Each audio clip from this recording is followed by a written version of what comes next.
They will ask again, but how did you make 1,000,000 in 12 days? And you will say, because I stopped waiting for it, and began living from it. Because when you assume something so deeply that it becomes natural, inevitable, unconscious, that is when the miracle arrives, not as a thunderbolt from the sky, but as a natural outcome, a quiet unfolding. It is not magic, it is law. The law does not discriminate, it does not delay, it does not punish, it reflects. That's all it does. So what will you reflect for the next 12 days? Will you reflect scarcity, and wait to feel rich? Or will you reflect wealth now, and watch as the universe molds itself around your feeling? You don't need more time. You need more presence, more belief, more certainty in the unseen. And if at any point you falter, return to the silence, return to the state, close your eyes, and see it again, feel it again, speak it again. This is not repetition, it is creation. You are creating yourself anew, and when the 12th day arrives,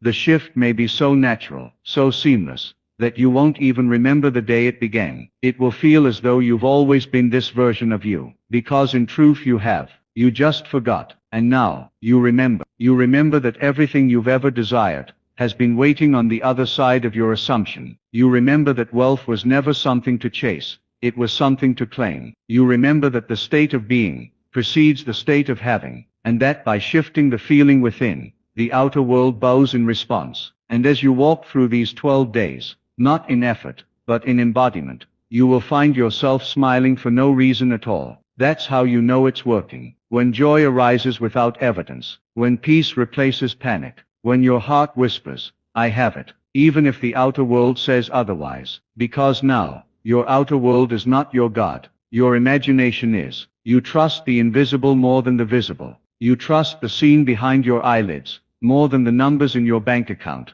You've crossed the line that separates the reactive from the creative. You've stepped into authorship, and the author writes boldly. You will write your days differently now. You will move through life as if the 1,000,000 is already there, not to prove anything, but because you truly feel it. And when you feel something as real, life mirrors it back, not because you've earned it, but because you've embodied it. 12 days becomes your consecrated space, a sacred experiment, a contract between you and the unseen forces that obey your dominant feeling. And every moment within those 12 days becomes an opportunity to choose, again and again, the state of already having. You'll begin to notice your speech changing. You'll say things like, I always have more than enough, or everything I touch turns to gold. And you'll feel it not as hopeful affirmations, but as statements of fact. You'll catch yourself dreaming bigger, acting freer, giving more generously.